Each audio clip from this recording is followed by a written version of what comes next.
endilega komið inn. Ég ljá ykkur ekki þessu komið einhverjar hrókasamræður eftir að þetta byrja svona seint. En nú komið að kvöldsamkomu hjá okkur í kvöld og eftir það ætlum við að hafa kvöldkaffi, var það ekki, og síðan að fara upp á varðeld, ég veit ekki. Það þarf að eyða mörgum lítrum af bensíni held ég til þess að ef Eirík fær að ráða, það myndi hann örugglega gera það. Til þess að kveikja í,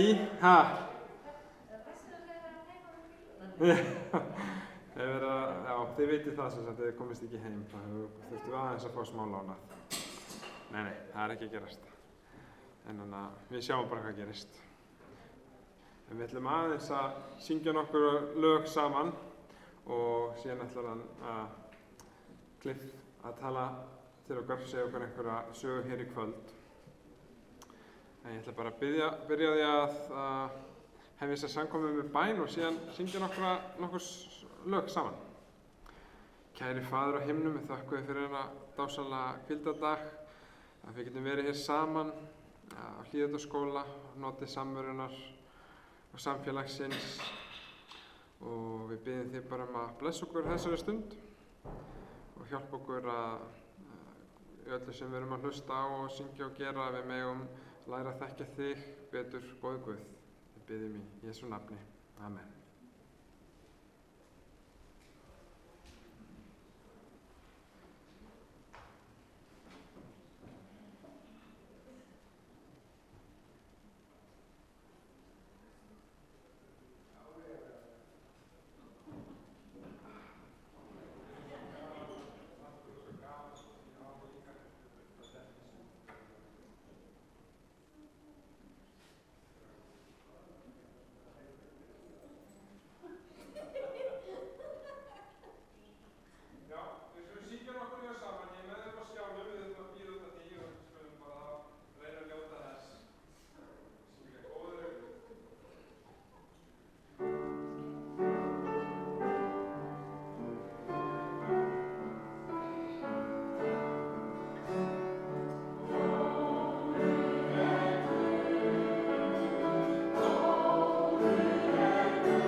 ætla ég að bjóða velkominn hann Kristján Aða Sigurðsson, þýðandi okkar í kvöld, og með honum mun vera Clifford.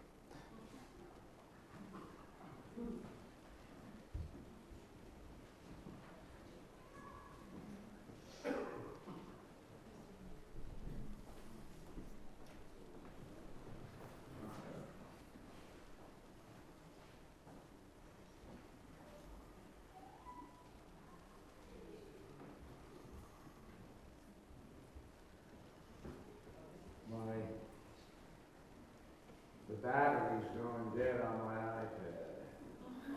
Rafhlaðan að klárast. But I learned using electronics a long time ago. En ég lærði að nota rafmagnstæki fyrir löngu síðan. I got a backup. Hann með varaplan. I got a backup. In fact, at the GC years ago. Þegar ég var á alheimsskrifstofunni fyrir mörgum árum síðan.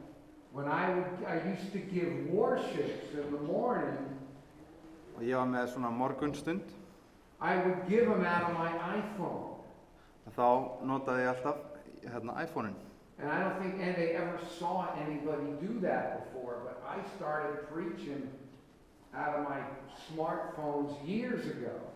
En þeir hafði kannski ekki séð fólk gera þetta áður, en hann byrjaði fyrir löngu síðan að nota snjallsíma sinn til að vera með ræður. And then when the iPad came out, og svo þegar þessi snjalltæki eða iPadanir komu, I told them I wanted an iPad for preaching.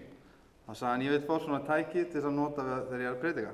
And I was the first one they ever bought an iPad for. Og ég var svo fyrsti sem þeir keyptu iPad til þess að nota til að Because predika. they knew that I would preach out of it because it's much better than the phone.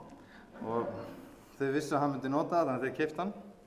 And now I can't live without my devices. Og núna getur hann ekki lifað án tækjanna, það er svolítið slæmt segja. Anyway, on October 15th, 1844. 15. október 1844. 1 week before the great disappointment. Viku fyrir hinn miklu vonbrigði. A boy had been born into a German family.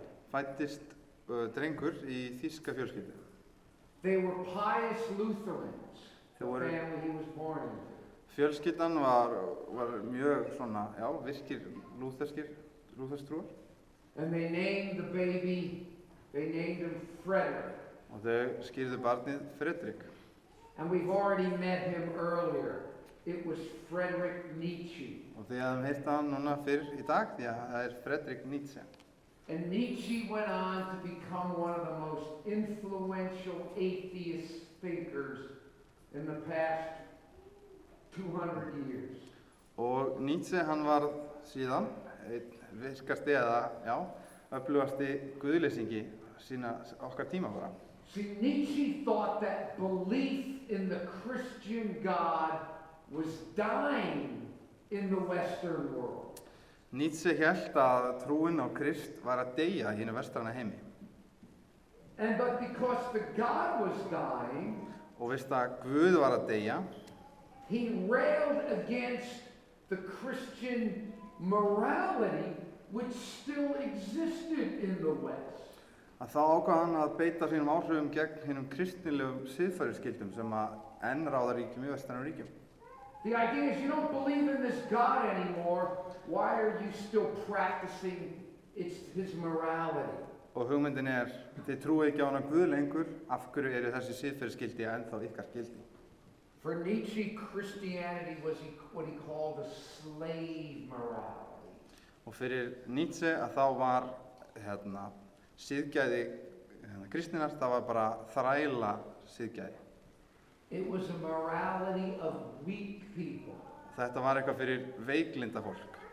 Who, in an attempt to protect themselves from stronger people. Og í þeirra viðleitni til að verja sig gegn sterkari fólki eða þeim sem voru sterkari en þau. Concocted silly notions like love your enemies and so forth. bjuggu til einhver svona skrýtnar hugmyndir eins og það að elska óvini sína.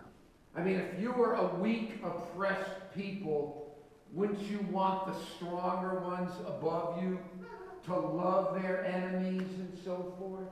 Svo ef þú væri þessi veiki aðili, myndur þú ekki vilja henni sterku og stóru aðilar myndu elska óvini sína? Nietzsche wanted people to get past old, outdated ideas of good and evil. Nietzsche hann vildi taka þessar gömlu hugmyndir gott og illt og bara henda þeim út. He even had a character in one of his books declare the following. Og hann lét með þessa personu í bók sinni segja eftirfarandi.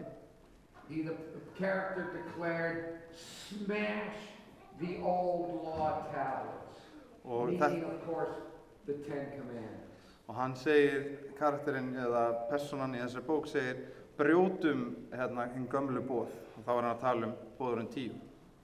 Nietzsche had been very, very influential and remains to even to this day. Og Nietzsche hafði gríðarlega mikil áhrif og hefur það í raun enn til þessa dags. Now the year 1844 was also a very important one for Karl Marx, the intellectual founder of communism. Og árið 1844 var líka svolítið merkilegt fyrir Karl Marx, stofnanda kommunista-hreyfingunar. He wrote some manuscripts. Hann skrifaði þarna svona ákveðin skjöl eða pappíra. And they were actually titled the Economic and Philosophic Manuscripts of 1844. That's their official title. Og þau heita í raun og veru þessi hagkvæmu og hagrænu og, can you say the name again? Sorry. The Economic and Philosophic Manuscripts of 1844. Já, sem sagt hagrænu og siðrænu gildi 1844. That was the year he wrote them, though they weren't published until 1927 by the Soviet Union.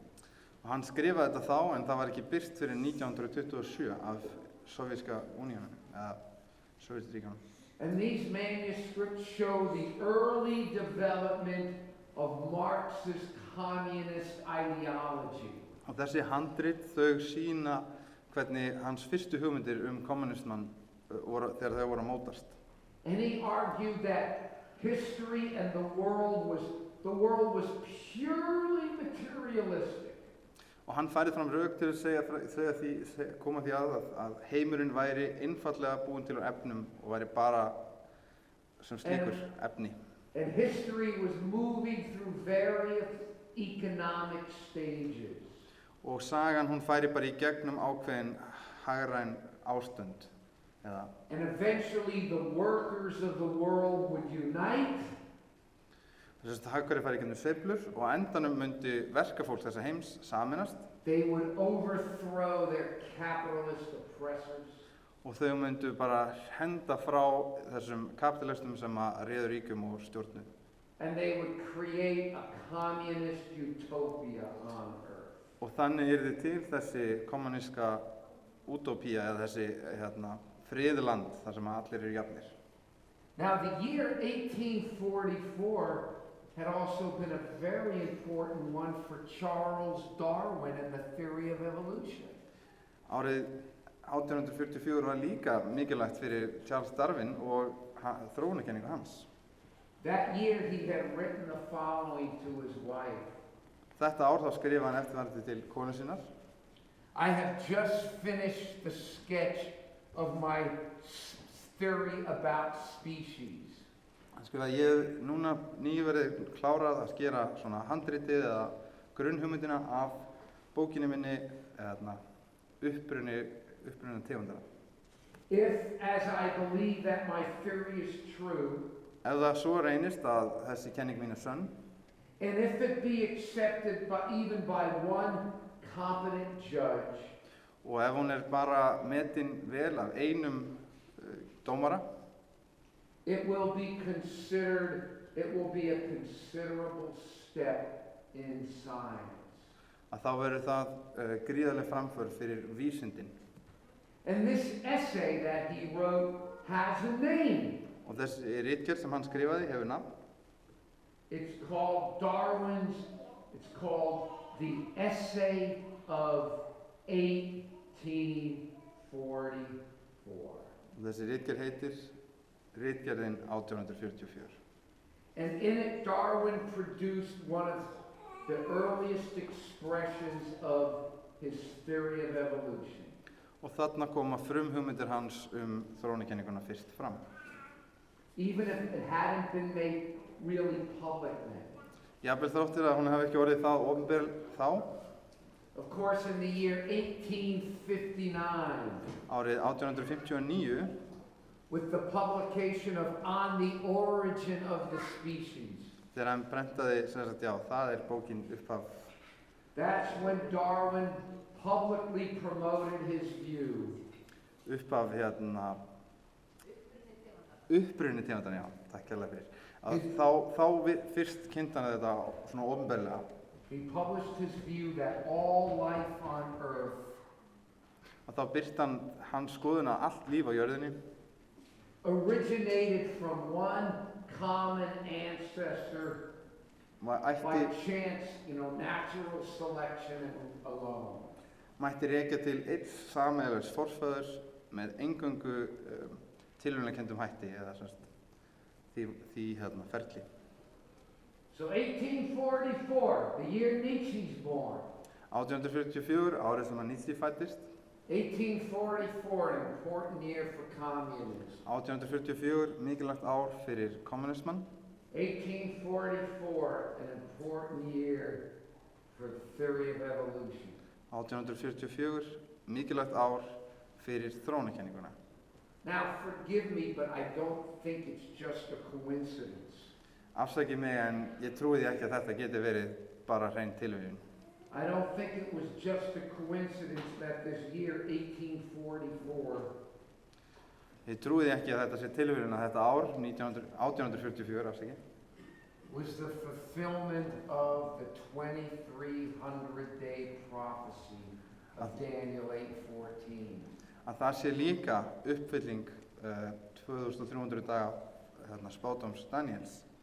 And I don't think it was a coincidence that out of the great disappointment of 1844, Og ég tel það heldur ekki tilviljun að út úr þessum miklu vonbrigðum sem áttu sér stað 1844 that the earliest seeds were planted að hinn fyrstu fræ voru sett í jörð that would burgeon into a worldwide movement sem síðan spruttu upp og urðu alheimssamtök that repudiated the basic teachings of Marx, Nietzsche, and Darwin. I don't think it's coincidental. sem að síðan börðust á móti öllum grunnhugmyndum þessara þriggja, þar að segja kommunismans, Nietzsche og Darwins. Against Karl Marx, Gegn Karl Marx, the Seventh-day Adventist Church proclaimed the great controversy between Christ and Satan. þá birti adventistar baráttu Guðs og Góðs og Íls, Jesús og Krists. Do you know what dialectic? Okay. That the great controversy, and not a materialistic struggle a materialistic back and forth between powers in the world. Að hinn mikla bardaga sé ekki milli einhverja heimsvelda hér á jörðu.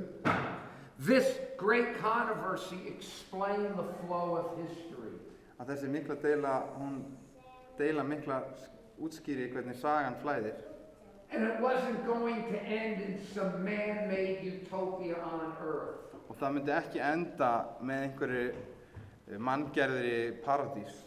Instead, we proclaim that the world as we know it is going to totally end with Christ's second coming and a whole new world, supernaturally brought about, is going to be created. Heldur boðum við að heimurinn muni enda á því að Kristur koma tilbaka og gefa okkur nýja jörð og nýjan heiminn á yfirnáttúrulegan hátt. Against Darwin, Gegn Darwin, The Seventh-day Adventist movement taught that life originated not by natural selection and random mutation, but by the power of the Creator God. Að þá kennir sjöunda adventistar að líf hafi ekki orðið til fyrir tilviljun heldur fyrir sköpun hins almátta skapara. The God who in 6 days created life on earth and on the 7th day he rested. Guð sem að skapaði himinn og jörð á 6 dögum og hvíldist hinn 7. dag. This teaching has pretty much swept almost all the world. Þessi kenning hefur, verið kynnt allan heim. Seventh-day Adventist Church is one of the few churches left that doesn't teach or promote this. Kirkja sjöunda adventistar er ein af fáum í heiminum sem að kenna enn sköpunarsöguna en ekki hitt. It's amazing how many Christian churches and how many Christians believe in evolution. Það er raun ótrúlegt hversu margir kristnir einstaklingar trúa á þróun. And finally, against Nietzsche, Að lokum gegn Nietzsche, the Seventh-day Adventist Church, the movement proclaims not only that God exists, og gegn honum þá kennir kirkja sjöunda adventista að Guð sé ekki einungis til, but that his universal code of morality, heldur að alheims siðfræðis gildi eða reglur hans, the 10 Commandments, boðorðin 10, or what Nietzsche called the old law tablets, eða það sem að Nietzsche talaði sem gömlu lögmálssteinanir á töflunar. these remain God's ultimate standard of judgment and they're binding on all humanity. Að þessar reglur séu reglur Guðs og eru endalega reglur hans og úr þeim það verið notaðar til að skera úr mál manna. So you have all these things happen in the year 1844. Svo allt þetta gerist árið 1844. All these very destructive, false, even evil ideologies are promulgated, promoted. Allar þessar slæmu og neikvæðu kenningar og þessar hugmyndafræði, þær koma fram á þessum tíma. And while all that happens, is it just a coincidence Og meðan allt þetta á sér stað, er það bara hrein tilviljun that the 2300-day prophecy reaches a fulfillment? að þá endi líka 2300 daga spádómurinn. And out of that, a movement rises that teaches against all 3 of these false ideologies. Og út úr þeim atburðum að þá komi fram þessi hreyfing sem að berst gegn þessum 3 mismunandi skoðunum. I don't know about you, but I don't see it as a coincidence. Ég veit ekki með ykkur en ég get ekki séð þetta sem tilviljun. And if anything, it should tell us just how important the message is that we have been given. Og ef eitthvað þá ætti þetta að sýna okkur það að boðskapurinn sem við höfum gríðarlega mikilvægur. Because I don't know of any other Christian church that preaches what we preach. Því að ég þekki ekki til annarra kirkja sem að predika þennan sannleika. And the fact that all this started and happened in 1844 just gives me a more sense of meaning and purpose for what it means to be a Seventh-day. Og þetta hafi allt saman átt sér upptök árið 1844 gefur mér ennþá meiri skilning og gerir það ennþá merkilegar fyrir mig hvað það er að vera sjöunda adventisti.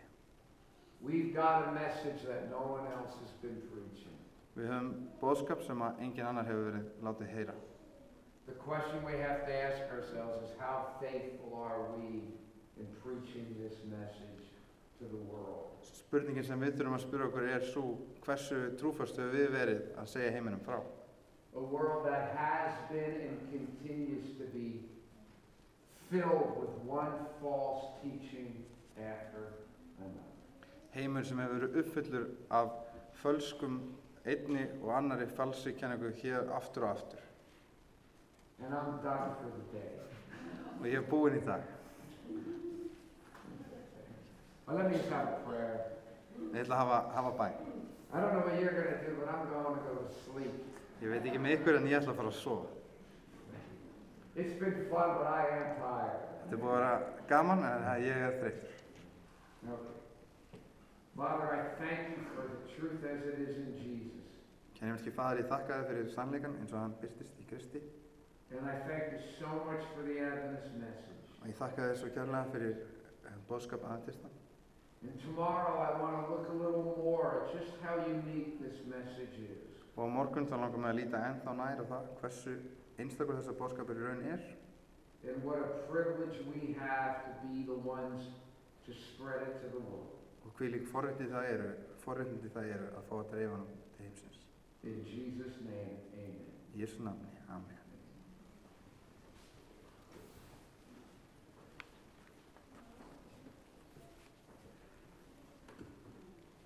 Ég vil fá.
Já, við erum með fjárstjórnun á þessari samkomu. En Stefán, hann á, eins og þið vitið, unga barn og þurfti að sinna því. En það er þessari samkomu þá bara lokið hjá okkur og næsti dagskrárliður tekur bara við. Ég get nú ekki lofað að kvöldkaffið sé tilbúið samt. Er það ekki? Já. En eigum við kannski, er hægt að plata einhvern undarleikara þess að spila fyrir okkur nokkuð lög. Steinun er næst píanónu, sko. Elísa er enda mjög nálægt líka. Já, Elísa María, viltu koma og spila fyrir okkur? Nei. Eigum við að taka allavega 2 öskalög?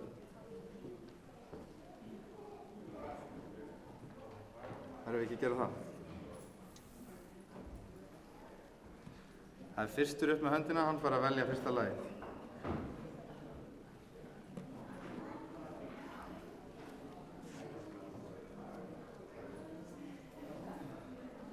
Steinun. 1A. Aftast í samanbókinni. Og eftir Ég á mér hirðir, sálmur nr. 1A.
fyrirgeðu mér að það ekki sem það.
að syngja nummer 210. Svo ég djúpa helgana. Já, vil ég ekki standa upp? Djúpa nummer 30. Síðasta lagi.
Síðasti forði eftir hjá okkur í dag, en við getum bara notað þess að vera saman á einhverja dagskrár.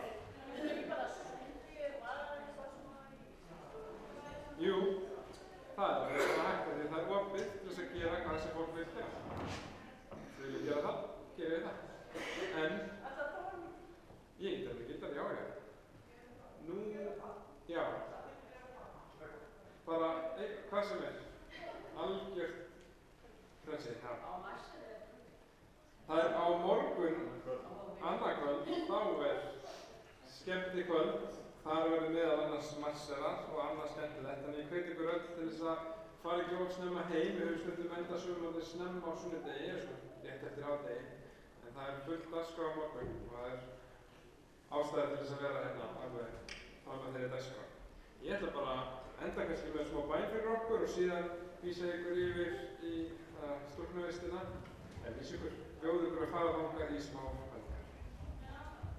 Kæri himneski Faðir, þakka þér fyrir góðan dag, fyrir góða helgi, góðan mat og gott fólk sem við höfum alltaf hér í kringum okkur. Við höfum andað þinn að blessa okkur og við bara færum þér þakklæti fyrir alltaf góða sem við höfum. Við þakka þér fyrir hvíldardaginn sem er bráðum á lokum. Við höfum að blessa komandi viku í Jesú nafni.